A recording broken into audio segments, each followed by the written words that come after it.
In September 1812 in London, within the official commercial register of the renowned jeweler Daniel Eliasson, an incoming financial transaction was recorded, detailing a unique deep blue diamond weighing 45.52 carats, possessing rare optical and crystallographic characteristics. This document, drafted on thick vellum paper with watermarks from the Portsmouth Mill, contained no indications of previous lawful owners, intermediate counterparties, or the precise geographical origin of the object, a direct violation of the standard regulations of the London Appraisers Guild of that historical period. Paleographic and textual analysis of this archival entry reveals that it was entered into the register exactly 20 years and 2 days after the large-scale unlawful theft of French crown valuables from the state repository, the Garde Meuble, in Paris. According to the norms of pre-revolutionary and revolutionary French law, as recorded in royal ordinances and decrees of the National Convention, this very time limit, 20 years, was the statute of limitations for the legal prosecution of property crimes, after the expiration of which the lawful rights of previous owners, including the defunct French Bourbon monarchy, were entirely forfeited within the territory of Great Britain. This documented fact points not to a mystical coincidence of circumstances, but to strict institutional and temporal planning on the part of an international syndicate network of receivers of stolen property. Before we proceed to a detailed examination of the original archival materials, interrogation transcripts, customs declarations, and secret financial flows that facilitated the cross-border movement of this valuable asset, I ask you to subscribe to our channel. Your subscription directly aids in developing this research project, funding the meticulous work with primary archival sources in European repositories, and upholding a strict scientific documentary standard for presenting historical events, completely free of mystical fiction, commercial marketing, and esoteric speculation. To understand the institutional mechanisms behind the history of this precious stone, it is necessary to turn to the financial accounts of the French royal court for 1668. In the documents of the Superintendent of Buildings Department, known in historiography as the Compte des Bâtiments du Roi, a detailed registry entry exists concerning King Louis XIV's purchase of a large blue diamond, weighing 115 carats, from the famous merchant Jean-Baptiste Tavernier, for the colossal sum of 220,000 livres, equivalent to 147 kilograms of pure placer gold, with the simultaneous grant of a hereditary noble title to Tavernier. In Tavernier's personal travel diaries, published in 1676 under the title The Six Voyages, there is a complete absence of any mention of religious cults, desecrated Indian idols, or transcendental curses. The stone was acquired on a completely legal market in the Sultanate of Golconda, at the Kollur mine, where a strict system of state licensing and taxation was in operation at that time, under which 20% of all diamonds larger than 10 carats went directly to the disposal of the local supreme authority. The political anatomy of 17th-century French absolutism required the monarch to constantly and visually demonstrate a super-concentration of capital to maintain state credit in the face of Dutch, Genoese, and German bankers. The blue diamond, cut by the court jeweler Jean Pitot to 67 carats and officially named the Blue Diamond of the Crown, became not a sacred symbol, but a highly liquid collateral instrument of the French state system. During periods of acute budget deficits caused by the expenses of waging the War of the League of Augsburg from 1688 to 1697, this gemstone was repeatedly considered as financial security for obtaining emergency loans, as meticulously recorded in the memoranda of Finance Minister Jean-Baptiste Colbert. The social composition of individuals with access to this asset in the early stages of its circulation was strictly limited to the highest court aristocracy, vetted officials of the royal treasury, and a narrow circle of craftsmen bound by a system of personal oaths and strict financial surety. This institutional stability was completely shattered in 1792. The French state was experiencing a massive systemic crisis and a change of political regime. After the revolutionary events of August 10, 1792, the monarchy was abolished.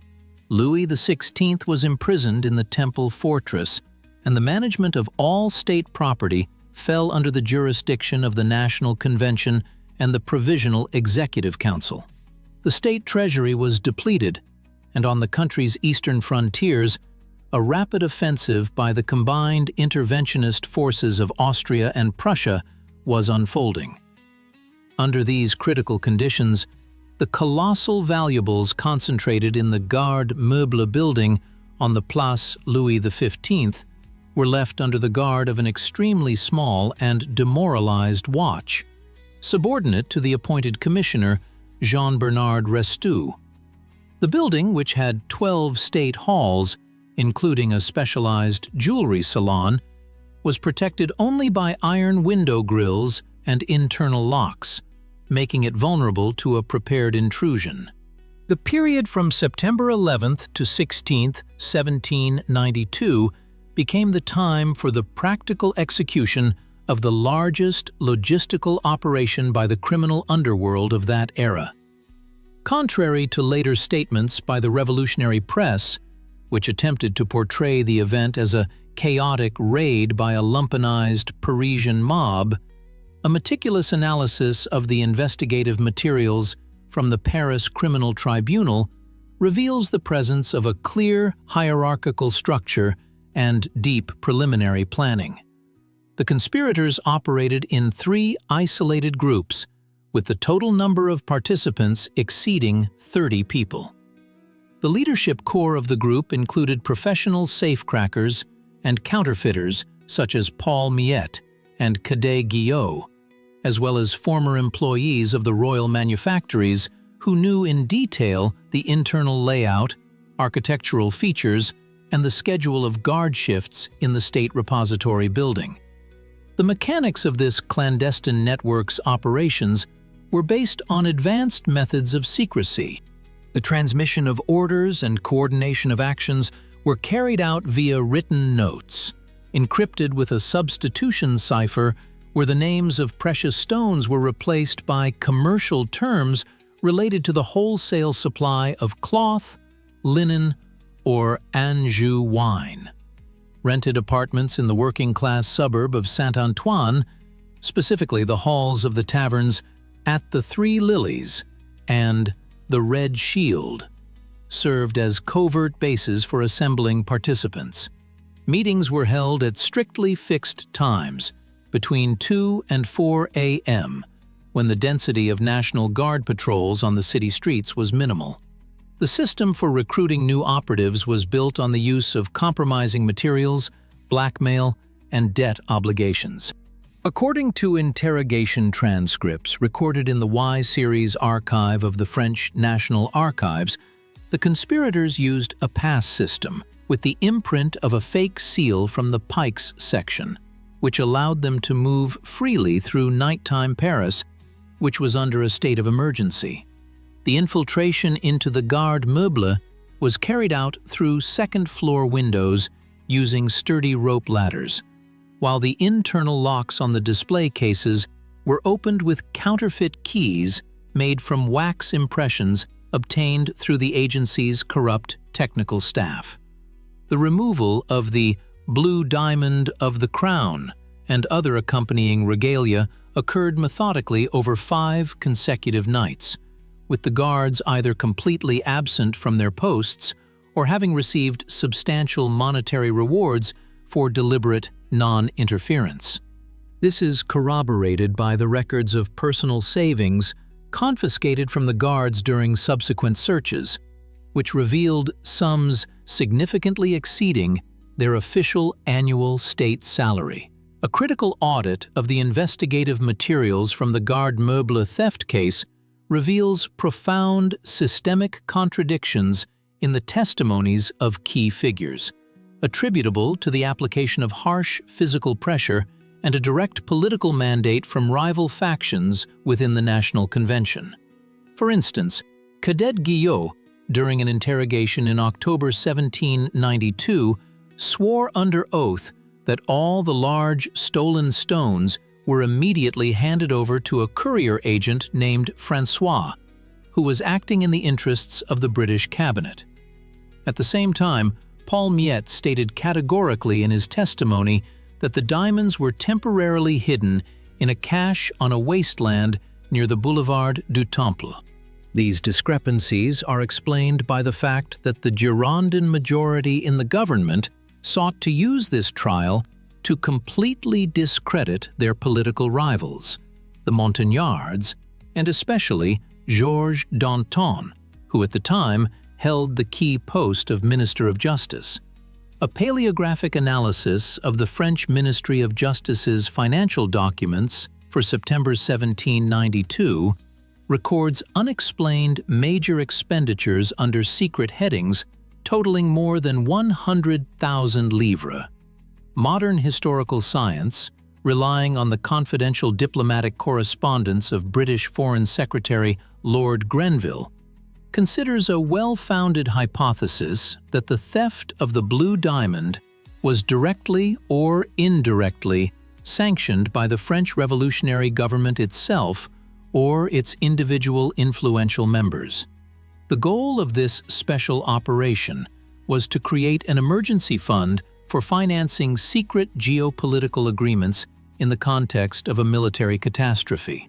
There is compelling documentary evidence that the blue diamond served as collateral or a direct unofficial bribe to the commander-in-chief of the coalition army, Charles William Ferdinand, Duke of Brunswick.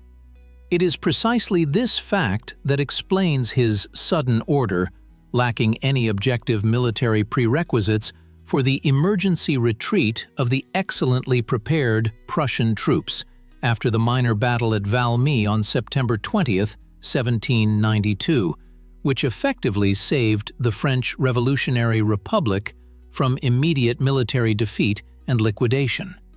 Thus, the narrative of the curse, which supposedly led to the political removal of Louis XVI through his execution and the demise of the former Queen Marie Antoinette, was a deliberate informational smokescreen. This legend was intended to conceal the fact of massive state embezzlement and secret geopolitical transactions, in which a precious gem from the royal treasury was used as an effective tool of international corruption. The subsequent logistical chain of the gem's physical movement fully confirms this version. From Paris, the diamond was covertly delivered to the port of Boulogne-sur-Mer, and from there it was transported to London aboard a neutral merchant vessel.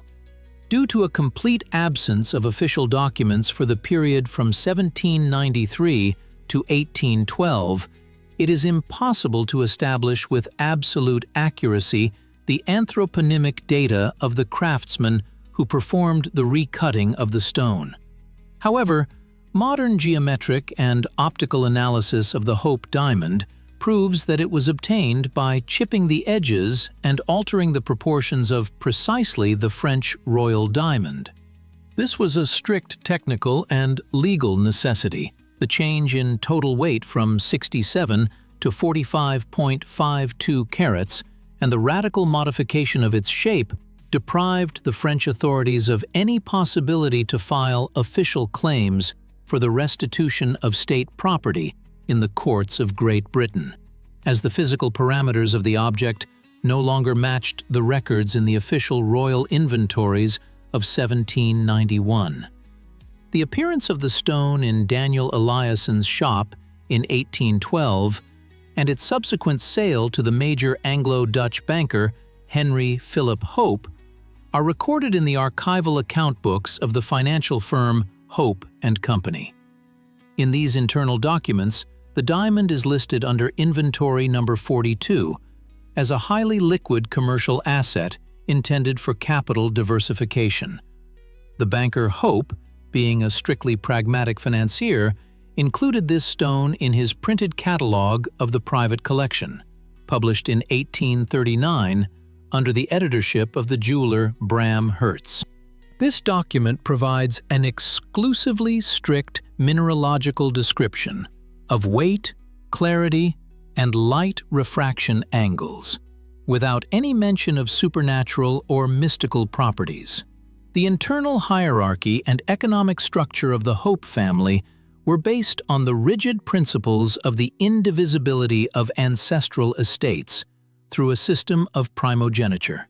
However, after the death of Henry Philip Hope in 1839, serious legal deformations arose within the structure of this financial trust. A protracted legal dispute began between his direct nephews in the Chancery Court of London, lasting more than 10 years. From the materials of the court case, recorded under the name Hope versus Hope, it follows that the disputing parties argued exclusively about the market value of the diamond and its ability to serve as collateral for covering the debts of the banking house, which had suffered significant losses as a result of a major financial crisis in the Netherlands. In 1887, the stone passed by inheritance to Lord Francis Hope, whose financial biography is a classic example of the degradation of the British landed aristocracy under the influence of the changing macroeconomic structure of the empire's agrarian sector. Lord Francis led a wasteful lifestyle, accumulated colossal debts to bookmakers and private lenders, which ultimately led him to the procedure of official personal bankruptcy. In 1901, after obtaining special permission from the High Court of England, which recognized the diamond as part of the alienable property for settlements with creditors, the stone was hastily sold to a London dealer for £29,000. An economic analysis of this stage shows that the deterioration of the owner's financial situation occurred under the influence of objective economic laws and personal incompetence in asset management, rather than due to irrational factors. At the beginning of the 20th century, the Hope diamond became an object of speculative transactions on the rapidly developing American luxury market. In 1910, the stone was acquired by the famous Parisian jeweler Pierre Cartier. It was during this period that the targeted artificial construction of the mythologum of the diamond's curse took place. Cartier faced a serious marketing problem. The stone had a specific deep blue-gray hue, which, under the imperfect artificial gas lighting of the time, appeared dull, significantly reducing its appeal to traditional conservative investors. To sell this asset to the eccentric and super-rich American heiress Evelyn Walsh McLean, Cartier developed a long-term strategy of aggressive informational positioning.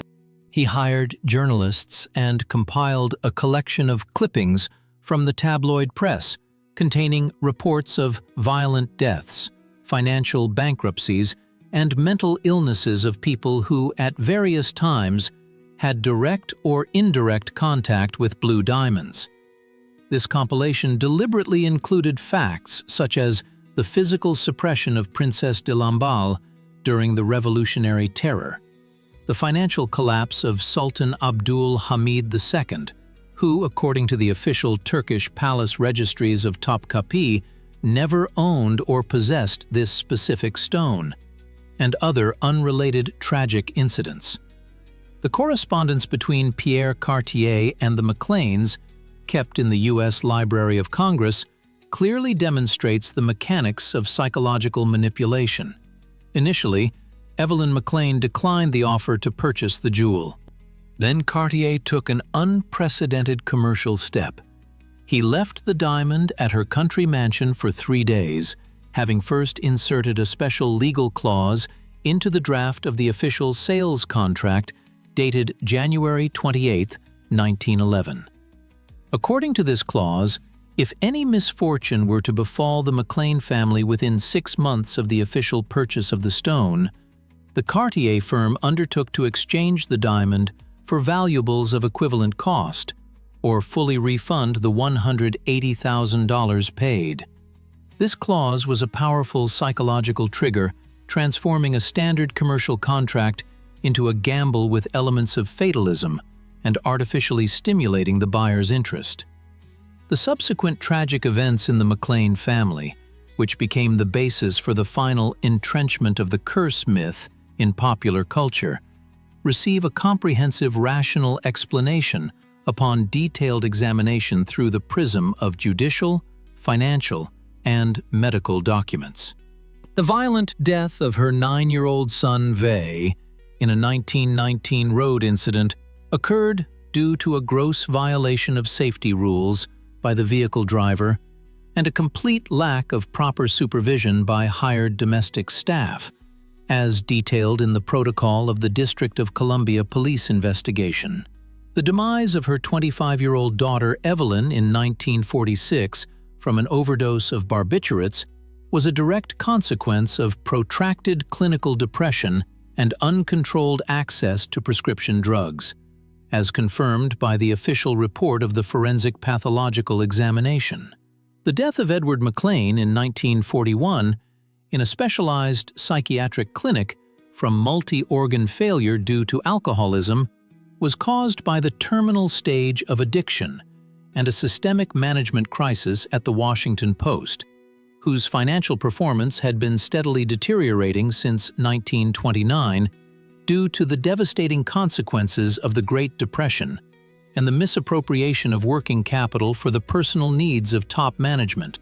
Institutional analysis shows that the destructive processes within the McLean family began long before 1911 and were due to hereditary psychological pathologies, destructive habits, and a complete inability to adapt to the changing economic realities of the interwar period. In this context, the Hope Diamond acted merely as a vivid marker of hyper-consumption, which accumulated public attention and served as a lightning rod for the press.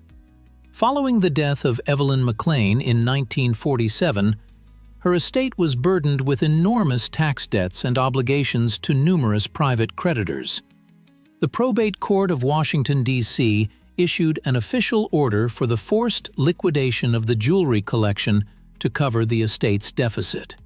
In 1949, the entire collection, including the Hope Diamond, was purchased by New York jewelry magnate Harry Winston for a sum estimated by retained auditors at approximately $1 million.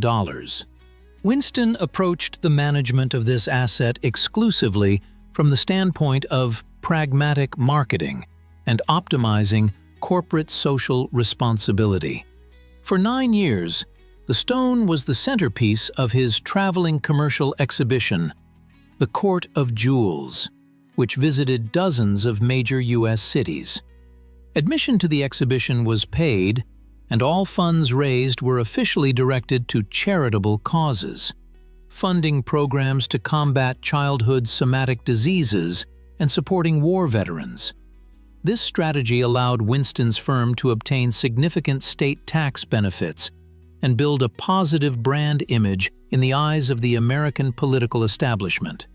In 1958, Harry Winston made the final decision to donate the diamond to the state. The official correspondence between Winston and the Secretary of the Smithsonian Institution, Leonard Carmichael, preserved in the Smithsonian Archival Collection under number 298, fully reveals the true underlying motive for this move.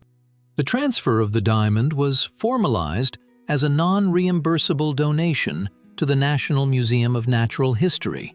The legal formalization of this act allowed Winston to effectively utilize the provisions of the 1954 U.S. Tax Code governing deductions from the taxable base for the donation of cultural, historical, and scientific assets to public institutions.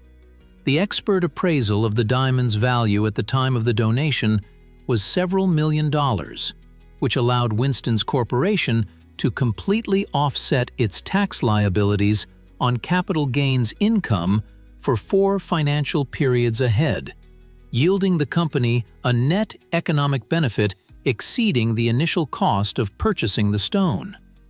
The very process of transporting the stone from New York to Washington on November 10, 1958, became a clear example of the final demystification of the asset.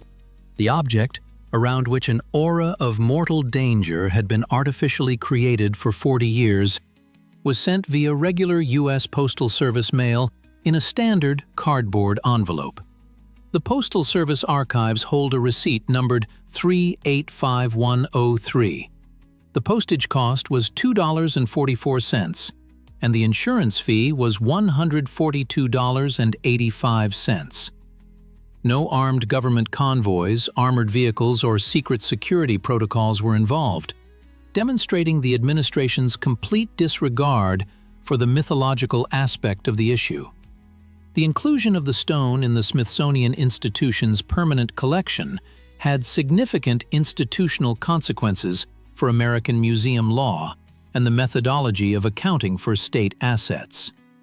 A fundamentally new system for verifying and cataloging precious stones was developed, completely eliminating the use of any folkloric, mystical, or commercial names in official registries.